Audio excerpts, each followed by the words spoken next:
চিরচেনা হাঁকডাক, হইচই, ট্রাকের হর্ন কিছুই নেই। বন্দর চত্বর জুড়ে নীরবতা, যেন এক ভুতুড়ে পরিবেশ।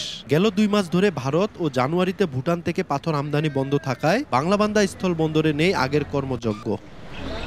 ২০২৪ সালের জুলাই থেকে ডিসেম্বর সময়ে এই স্থলবন্দর দিয়ে ৩৩,৪১১টি পণ্যবাহী ট্রাকে পাথর সহ ৯,১১,০৬৫ মেট্রিক টন পণ্য আমদানি হয়েছে।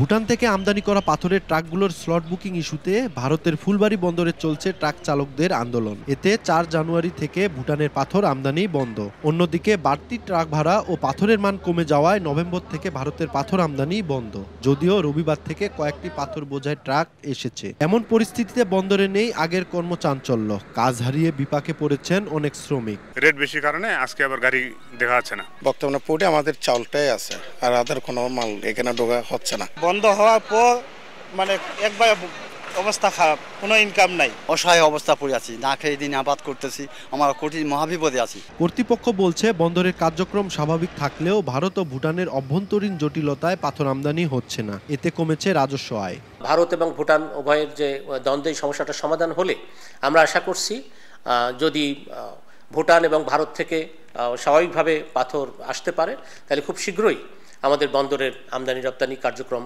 স্বাভাবিক হবে।